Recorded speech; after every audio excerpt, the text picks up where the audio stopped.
end up with Sean, but it wasn't a match. Wrote some songs about Ricky, now I listen and laugh. Even almost got married, and for Pete I'm so thankful.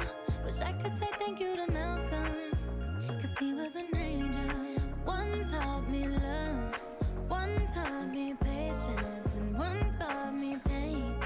Now I'm so